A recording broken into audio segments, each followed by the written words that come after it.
Bonjour, bienvenue sur Jésus Africa Money. Et la vidéo qui va suivre est un extrait de mon livre Au prénom de l'Afrique. D'ailleurs, on peut se demander si ce n'est pas à cause d'un manque d'éducation aux horreurs de la traite arabo-musulmane des esclaves que les générations actuelles d'Arabes vivant notamment en Afrique du Nord et au Moyen-Orient sont aussi enclines à perpétrer encore aujourd'hui, avec un minimum de gêne, les comportements négrophobes et racistes de leurs ancêtres esclavagistes. Le monde arabo-musulman, qui se tend essentiellement en Afrique du Nord et au Moyen-Orient, a massivement pratiqué la réduction en esclavage des non-musulmans pendant un peu plus de 1000 ans, entre le 7e siècle et le début du 20e siècle. L'apogée de cette traite orientale se situe entre le 18e et le 19e siècle. Les non-musulmans réduits en esclavage à travers la très longue période qu'a duré la traite orientale venaient d'Europe et d'Asie centrale, pays slaves, Caucase, Europe méditerranéenne, d'Afrique subsaharienne et d'Asie du Sud, sous-continent indien. Avec le temps, cependant, de plus en plus de Noirs d'Afrique subsaharienne devinrent les principaux captifs de cette traite orientale. De plus, comme il était plus difficile pour les personnes à peau noire de se fondre au fil des générations dans la population à majorité blanche de l'Afrique du Nord et du Moyen-Orient, le noir fut de plus en plus assimilé à la couleur de l'esclavage dans ces régions. Ainsi, de nos jours, la Tunisie par exemple compte environ 10 à 15% de personnes noires dans sa population. En Libye, on va encore plus loin avec environ 30% de la population qui est noire. Oui, les Arabes noirs existent. Dans les pays du Maghreb et du Moyen-Orient, ils sont cependant systématiquement discriminés, sujets au racisme et à la négrophobie, invisibilisés et réduits au rang de citoyens de seconde zone par des systèmes politiques, économiques et sociaux de ces pays arabes. En plus des Maghrébins noirs ou Afro-Maghrébins qui comptent entre autres les Toubous et les Tewergui en Libye, les Aratines au Maroc, en Algérie et en Mauritanie, il y a aussi les Afro-Irakiens, les Afro-Iraniens, les Nubiens en Égypte, les Afro-Koweïtiens, les Afro-Turcs, les Afro-Libanais, les Afro-Jordaniens, pour ne citer que ceux-là. Oui, tous les peuples que je viens de citer existent bien et sont bel et bien noirs.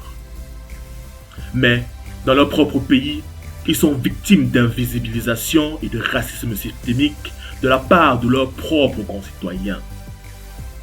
Pourtant, le sujet du racisme anti-noir demeure encore aujourd'hui tabou dans ces régions d'Afrique du Nord et du Moyen-Orient qui ont, bon gré mal gré, hérité de diverses communautés noires issues de la pratique de l'esclavage arabo-musulman par leurs ascendants. Il est nécessaire que les nouvelles générations d'Arabes blancs et de musulmans prennent leur courage à deux mains et regardent le sujet de l'esclavage passé des personnes noires au sein de leur communauté. Il est nécessaire que ces nouvelles générations reconnaissent le caractère ignoble de cette pratique par leurs ancêtres afin de s'en dissocier complètement. Il ne s'agit pas de les accuser ou de les pousser à se sentir coupables, mais il s'agit de les amener à reconnaître que l'esclavage historique et le racisme qu'ils génèrent encore aujourd'hui n'ont plus leur place dans le monde d'aujourd'hui et de demain. Un monde où la diversité deviendra inévitablement et de plus en plus la norme. Nous vivons à une époque que l'histoire n'a jamais connue. Un individu peut faire le tour de la planète en survolant les continents en quelques heures grâce aux technologies aéronautiques.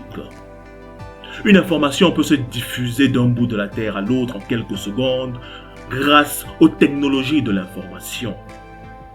Et plus que jamais dans l'histoire, deux individus originaires de deux extrémités opposées du monde peuvent décider en toute liberté de s'unir pour donner naissance à des descendants d'essence multiculturelle. Une éducation appropriée nous aidera tous à vivre dans une harmonie qui tient compte et respecte le caractère multiculturel de ce monde diversifié qui frappe à notre porte. Né en 1998 d'un père noir d'origine camerounaise et d'une mère arabe d'origine algérienne, Kylian Mbappé Probablement l'un des footballeurs professionnels les plus talentueux de son temps à l'échelle planétaire, est l'une des multiples preuves vivantes que cette harmonie multiculturelle est possible et peut produire le plus merveilleux des résultats, à condition que les cultures en face s'estiment et se respectent mutuellement. Qui dit cicatrice, dit également guérison. Oui, Africain noir, tu es guéri de la blessure de l'esclavage. D'ailleurs, tu n'as même jamais été esclave. Puisque, si tu es né aujourd'hui sur la terre africaine, cela signifie que tes ancêtres n'ont jamais été déportés aux Amériques. Cela signifie que tes ancêtres n'ont jamais été réduits en esclavage. En réalité, la très vaste majorité de nos ancêtres africains noirs n'ont jamais été esclaves. Si vous avez écouté l'extrait de mon livre jusqu'ici, cela démontre que vous avez identifié tout l'impact potentiel qu'il peut avoir dans la transformation pour le meilleur de nos jeunes frères et sœurs africains, car un bon livre fait toujours de son lecteur quelqu'un de meilleur d'une manière ou d'une autre. Cependant, pour finaliser l'écriture de ce livre et le sublimer davantage, j'ai besoin de vous. Si je te considère comme un Africain qui veut impacter positivement l'avenir de notre continent, l'Afrique, en participant à l'écriture d'un livre sensationnel qui va marquer durablement notre génération et les générations à venir d'Africains, alors tu es la bonne personne dont j'ai besoin. Clique sur le lien en description pour me communiquer ton adresse mail. De cette manière, tu pourras avoir accès à plusieurs choses.